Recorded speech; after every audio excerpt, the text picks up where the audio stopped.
Bismillahirrahmanirrahim. Assalamualaikum warahmatullahi wabarakatuh. Innalhamdalillah nahmaduhu wa nasta'inuhu wa nastaghfiruhu wa natubu ilaih wa na'udzu billahi min syururi anfusina wa sayyiati a'malina may yahdihillahu fala mudilla lahu wa may yudlil fala hadiyalah. Asyhadu an la ilaha illallah wahdahu la syarikalah wa asyhadu anna Muhammadan 'abduhu wa rasuluhu la nabiyya ba'dah. Ya ayyuhalladzina amanu taqullaha haqqa tuqatih wa la tamutunna illa wa antum muslimun.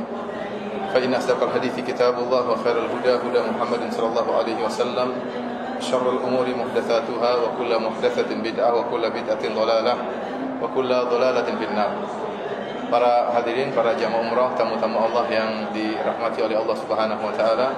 Alhamdulillah, puji dan syukur terus kita panjatkan kepada Allah Subhanahu wa taala yang masih berikan kita untuk beribadah kepada Allah Subhanahu wa taala, mengizinkan kita untuk mohon ampunannya, mengizinkan kita untuk bertasbih dan bertahlil dan bertakbir kepadanya. Dan alhamdulillah pada malam hari ini kita masih sempat melaksanakan sholat maghrib secara berjamaah di Masjid Nabawi yang pahalanya dilipat gandakan oleh Allah Subhanahu wa taala 1000 kali lipat. Semoga sholat kita diterima oleh Allah Subhanahu wa taala.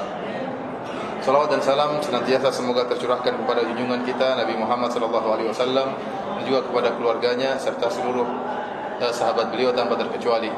Pada pertemuan kemarin telah kita singgung tentang di antara metode-metode kaum musyrikin untuk menghentikan dakwah Nabi sallallahu alaihi wasallam adalah dengan metode menghina dan mengejek Nabi sallallahu alaihi wasallam. Dan kita telah sebutkan beberapa contoh-contohnya. Kemudian di antara gelaran-gelaran yang mereka berikan kepada Nabi sallallahu alaihi wasallam di antaranya adalah kadzdzab. Dikatakan bahwasanya Rasulullah SAW adalah seorang pendusta. Ya. Demikian juga di antaranya Rasulullah SAW dikatakan sebagai sabi, yaitu orang yang keluar dari adat nenek moyangnya. Kemudian juga di antaranya Rasulullah SAW dikatakan sebagai kahin, yaitu sebagai seorang dukun. Kadang-kadang dikatakan sahir, seorang penyihir. Terkadang dikatakan majnun, orang gila. Terkadang dikatakan mashhur, sedang disihir. Dan subhanallah, lakop-lakop dan gelar-gelar ini diberikan kepada Nabi SAW, padahal sebelumnya mereka menggelari Nabi dengan Al-Amin, orang yang sangat terpercaya. Sebelumnya mereka mengetahui bagaimana akhlak Nabi, kejujuran Nabi SAW. Namun tatkala Nabi SAW berdakwah, menyerukan perkara-perkara yang berselisih dengan menyelisihi apa yang mereka yakini, maka mereka pun menuduh Nabi dengan tuduhan yang tidak-tidak. Dan saya rasa mungkin belum ada dai yang dituduh dengan tuduhan seperti ini. Saya tahu ada dai yang diejek, dihina, tapi sampai dikatakan dukun, saya rasa belum ada.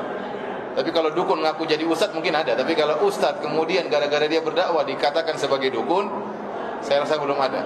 Kecuali dukun yang memang menyamar jadi apa? Ustaz. Dan di tanah air kita ada dukun jadi ustaz, ada aja Apalagi bergabung seluruhnya, dukun, penyihir, disihir, gila, subhanallah. Ini saya tidak pernah dapati ada seorang dai yang dituduh dengan seperti ini. Tapi Nabi kita Muhammad sallallahu alaihi wasallam pernah dituduh dengan seluruh gelaran tersebut. Sampai-sampai di antara cerita yang menakjubkan yang diriwayatkan oleh Al-Imam Muslim, bagaimana Nabi sallallahu alaihi wasallam dituduh sebagai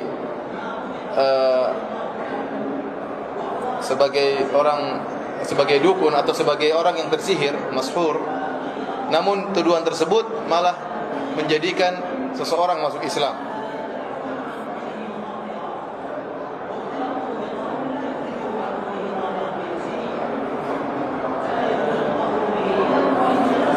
Al-Imam Muslim meriwayatkan dalam sahihnya dari Ibnu Abbas radhiyallahu ta'ala anhuma. Ibnu Abbas berkata, anna Dhimadan, yani Al-Asdi, ada seorang bernama Dhimad, qadima Makkah wa kana min Asdi Shanu'ah, dan dia datang ke kota Mekah dan dia dari Asdi, dari Shanu'ah. Wa kana yarqi min hadhihi ar-rih, dan Dhimad ini adalah seorang yang suka meruqyah dan bisa menyembuhkan orang yang terkena penyakit gila. Dan Rasulullah SAW dituduh apa? Orang gila.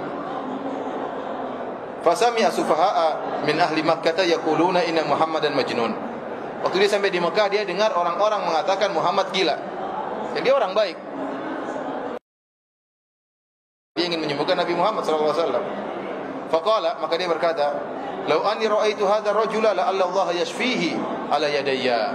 Seandainya saya ketemu dengan orang ini, Muhammad yang dikatakan gila, semoga Allah menyembuhkan dia melalui tanganku, melalui kedua tanganku. Jadi Dimat ini sekarang cari Muhammad, cari Nabi. Gara-gara Nabi ditulis sebagai apa?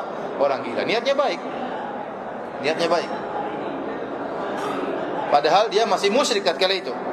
Namun dia percaya kepada Allah. Kita katakan orang musyrik dahulu juga percaya kepada Allah.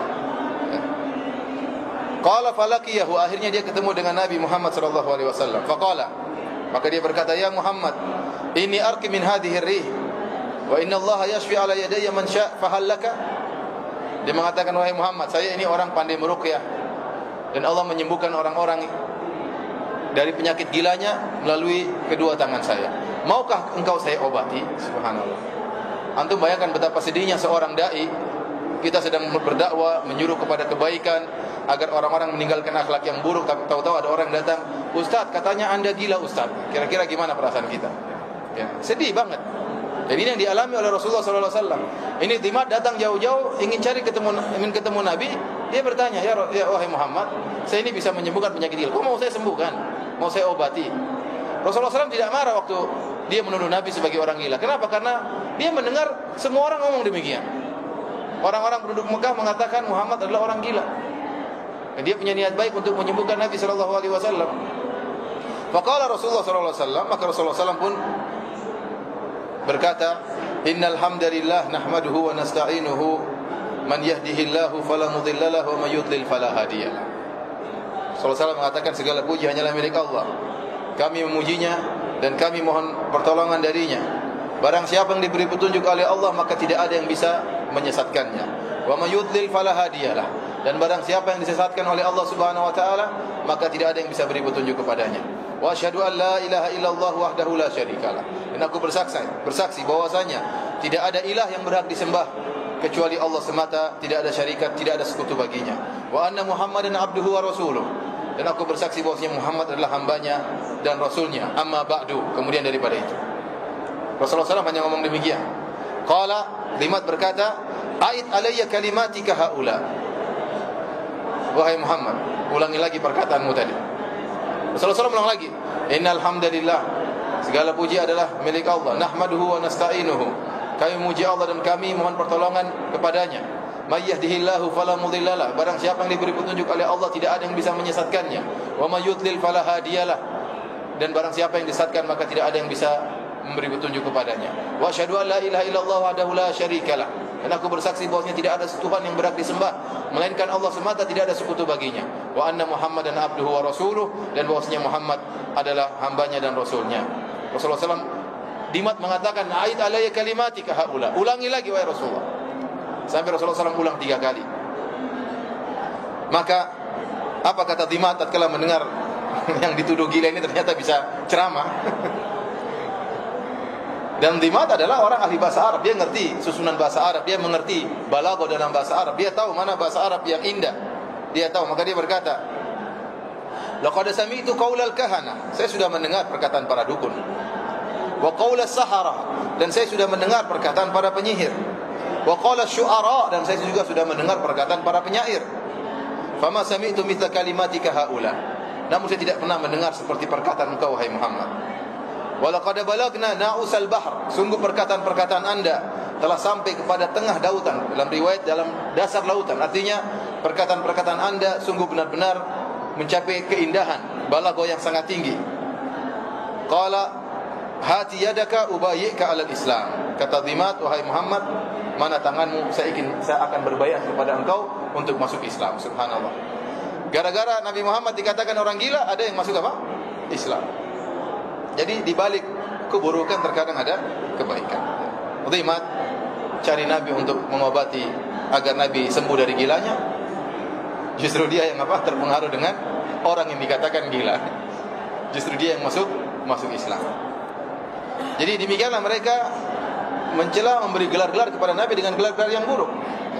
Mengatakan Nabi sebagai penyair, dan wa ma huwa biqauli syair. Kata Allah, ini bukan perkataan penyair. Wa ma 'allamnahu syi'ra wa ma yanbaghi lah. In huwa illa dzikrun wa Qur'anun mubin. Kata Allah Subhanahu wa taala, ya, kami tidak pernah mengajarkan Muhammad syair dan tidak pantas baginya. Ini adalah peringatan dan Quran yang nyata. Perhatian Allah Subhanahu wa taala, di antara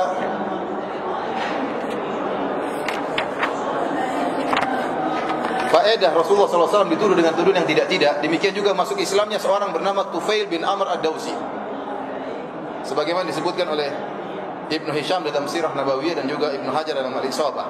Tufail bin Amr ad-Dawsi adalah seorang penyair dan seorang yang mulia. Dia datang ke kota Mekah dan Rasulullah SAW sedang berdakwah di kota Mekah. Wa kana kufar Quraisy yuhaddiruna kull qadimin min istima' ila Rasul sallallahu alaihi wasallam. Dan orang-orang kafir waktu itu setiap ada yang datang dari luar diperingatkan, jangan dengar Muhammad, jangan dengar Muhammad. Wa yaqulun innahu sahirun farraqa bainar rajuli wa abihi. Muhammad ini penyihir. Di antara buktinya penyihir, dia memisahkan antara seorang ayah dengan anaknya. Dan benar, Rasulullah SAW memisahkan seorang ayah dan anaknya. Kalau anaknya masuk Islam, ditinggalkan oleh bapaknya. Kalau bapaknya masuk Islam, anaknya tinggalkan bapaknya. Yang satunya tetap musyrik, satunya muslim, maka pasti berpisah. Dan mereka mengatakan inilah di antara dampak sihirnya Muhammad, menjadikan dua orang yang tadinya dekat bisa berpisah. Warajul wa akhihi, dan juga Muhammad ini menjadikan seorang berpisah dengan saudara kandungnya sendiri. Warajul wa zaujatihi, bahkan Muhammad ini bisa memisahkan seorang suami dari istrinya. Dan benar, memang benar, karena mungkin istrinya masuk Islam akhirnya pisah. Maka mereka pun ingatkan Tufail bin Amr ad-Dawsi, hati-hati jangan dengar Muhammad. Maka Tufail berkata, "Fa wallahi ma zalu bi hatta ajma'tu ala an la asma'a minhu syai'an wa la ukallima." Maka senantiasa mereka ngomong kepada aku, menasihati aku, memperingatkan aku, sampai akhirnya aku bertekad untuk tidak mau mendengar perkataan Muhammad sama sekali. Dan aku tidak akan ngomong sama Muhammad sama sekali. Kenapa? Bahaya ini. Penyihir, bisa terpengaruh kita. Maka dia sudah bertekad tidak akan ngomong sama Muhammad dan tidak mau mendengar perkataan Muhammad sama sekali. Faqadautu ilal masjid wa qad hashautu udhunayya qutnan. Kata Tufail bin Amr ad-Dawsi, saya pun pergi ke Masjid Haram, dan saya sudah memasukkan kapas di kedua telingaku supaya enggak dengar apa. Biasanya Muhammad main di mana? Di masjid. Berbahaya kalau dengar perkataan Rasulullah sallallahu alaihi wasallam. Maka saya masukkan kain di kedua telingaku supaya tidak bisa mendengar apa-apa. Faqadautu yawman ila al-masjid fa idza Rasulullah sallallahu qa'imun yusalli ila al-Ka'bah. Suatu hari saya pergi ke masjid, tiba-tiba Rasulullah sallallahu sedang salat ke arah Ka'bah. Faqumtu qariban minhu, maka saya pun berdiri dekat Muhammad sallallahu alaihi wasallam. Fasami'tu kalaman hasanan. Tiba-tiba saya dengar Rasulullah sallallahu ada mengucapkan perkataan-perkataan yang indah. Dan ingat, Tufail bin Amr ad-Dawsi adalah seorang penyair.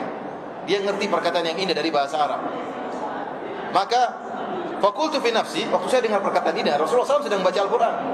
Maka aku berkata dalam diriku, inilah rajulun labibun syairun, fama yamna'uni an asma'a min hadzal rajul ma yaqul. Saya ini seorang cerdas. Ya. Bergejolak dalam hatinya. Saya orang cerdas, saya orang penyair. Kenapa saya dilarang dengar perkataan orang ini? Saya kan bisa menilai. Saya orang cerdas. Famakastu hatta sarafa ila baitihi. Maka saya pun terus dengerin apa yang dibaca oleh Muhammad SAW dalam solatnya, sampai akhirnya Rasulullah SAW pun pergi pulang ke rumahnya. Hatta idza dakhaltu ma'ah. Waktu Rasulullah SAW masuk ke rumah, saya ikut masuk bersama Nabi SAW. Faqultu ya Muhammad, aku berkata wahai Muhammad, inna qaumaka qalu li kadza wa kadza. Sungguhnya kaummu telah berkata tentang engkau begini dan begini. Fa'rid alayya amrak, maka tolong paparkan dakwahmu kepadaku. Fa'arada alaihi Rasul sallallahu alaihi wasallam Islam wa tala alaihi al-Quran fa aslamtu wa syahidtu syahadatal haq. Maka Rasulullah SAW menawarkan Islam kepada Tufail bin Amr ad-Dawsi, dan Rasulullah SAW bacakan Al-Quran, maka dia pun masuk Islam. Subhanallah. Jadi di antara Rasulullah SAW dikatakan orang gila, di antara sebab Rasulullah SAW, akibat dari Rasulullah SAW dikatakan penyihir, ternyata ada orang-orang hebat yang masuk yang masuk Islam. Di antaranya Dimad dan Tufail bin Amr ad-Dawsi radhiyallahu ta'ala anhuma ajma'in. Para hadirin Allah Subhanahu wa taala, saya sendiri pernah mengalami yang mirip dengan kasus ini. Ada orang datang kepada saya ikut pengajian, saya pergi pengajian di Gunung Kidul, naik gunung, dia ikut pengajian, saya mengisi di masjid kampus UGM, dia ikut juga. Hari itu dia ikut saya pengajian berapa kali. Terus dia memperkenalkan dirinya kepada saya, bilang, Ustaz Firanda. Saya bilang, iya, saya ini fulan dari kota fulan. Saya kenal Ustaz dari internet. Kenapa? Waktu itu ada yang bilang Ustaz itu Fir'aun. Jadi nama saya Firanda diplesetin jadi apa? Fir'aun. Saya penasaran ini orang ini Fir'aun kayak apa ini orangnya. Maka saya pun sering dengar pengajian Ustaz sampai akhirnya saya pun ikut pengajian. Gara-gara saya dituduh apa? Fir'aun. Ada faedahnya juga. Ini intermezzo aja. Tapi para hadirin Allah Subhanahu wa taala, uslub mengejek ini perkara yang sangat berat bagi Nabi sallallahu alaihi wasallam. Ya. Karena Nabi sallallahu alaihi wasallam adalah orang yang mulia. Kalau ada orang pinggiran atau orang yang nasabnya rendah, diejek, dihina atau budak dihina, biasa aja, memang dia budak atau dia orang yang tidak mulia. Berbeda dengan tatkala seorang memiliki nasab yang tinggi, hebat di kaumnya, dahulunya dihormati oleh kaumnya, dahulunya dikatakan sebagai orang yang amanah, kemudian tiba-tiba dituduh dengan tuduhan yang tidak-tidak. Dan ini sangat berat bagi Nabi sallallahu alaihi wasallam. Karena diejek oleh kaumnya. Oleh karenanya dalam suatu hadis ya, Rasulullah sallallahu alaihi wasallam pernah ditanya oleh Aisyah radhiyallahu taala anha. Rasulullah SAW ditanya, ya, hal ata alaika yaumun kana ashadda alaika min yaumi Uhud? Aisyah pernah bertanya, ya Rasulullah, apakah ada suatu peristiwa di suatu hari yang kau rasakan lebih berat daripada peristiwa yang menimpamu di waktu perang Uhud? Waktu perang Uhud Rasulullah SAW terluka. Sujjan Nabi sallallahu alaihi wasallam, wajahnya berlumuran darah. Wa kusira rubaiyatuhu, kemudian gigi beliau patah. Kemudian paman beliau yang sangat beliau cintai, saudara sepersusuannya dan pamannya Hamzah meninggal dunia. Sampai Rasulullah SAW terisak tatkala melihat pamannya meninggal dunia. Kemudian sahabat-sahabat dekatnya juga meninggal dalam perang Uhud, sehingga Rasulullah SAW sangat bersedih. Maka menurut Aisyah, perkiraan Aisyah, itu adalah hari yang paling menyedihkan yang dialami oleh Nabi, karena Nabi SAW ditinggal oleh pamannya dan teman-temannya, sahabat-sahabatnya, dan juga Nabi terluka. Dan Nabi tidak terluka dalam perang-perang yang lain. Hanya dalam perang Uhud Rasulullah SAW wajah beliau berlumuran darah, gigi beliau patah. Maka Aisyah bertanya, apakah ada hari yang lebih parah daripada ini wahai Rasulullah? Rasulullah SAW bilang ada. Apakah hari tersebut yang Rasulullah SAW merasakan lebih parah? Kata Rasulullah SAW, laqitu min qaumiki ma laqitu, wa kana ashadda ma laqitu minhum yaumal aqabah id aradtu nafsi ala ibni abdin yalail bin Abdi Kilal falam yujibni ila ma aradtuhu. Kata Rasulullah SAW, aku telah merasakan gangguan dari kaummu wahai Aisyah. Dan yang paling aku rasakan beratnya gangguan dari kaummu wahai Aisyah, tatkala aku menawarkan Islam kepada seorang bernama Ibnu Abdil Yalail bin Abdi Kilal. Ini orang ini adalah pembesar kota Taif. Pembesar kota Taif. Namun dia tidak menerima, ya.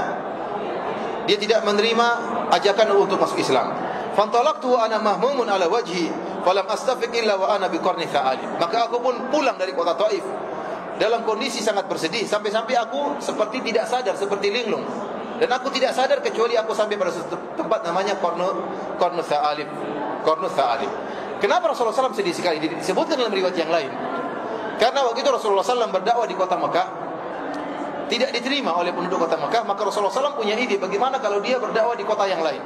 Maka dia pun pergi bersama maulanya atau bekas budaknya Zaid bin Harithah. Berangkatlah Nabi menuju ke kota Taif untuk berdakwah di sana. Dan Rasulullah SAW menuju pembesar-pembesar kota Taif. Di antaranya ada 3 orang pembesar kota Taif. Maka Rasulullah SAW datang ke sana menawarkan Islam. Tatkala Rasulullah SAW menawarkan Islam, mereka mengejek Nabi SAW. Mereka mengatakan, apakah tidak ada orang lain yang Allah utus jadi Rasul? Kok kamu yang jadi Rasul? Subhanallah.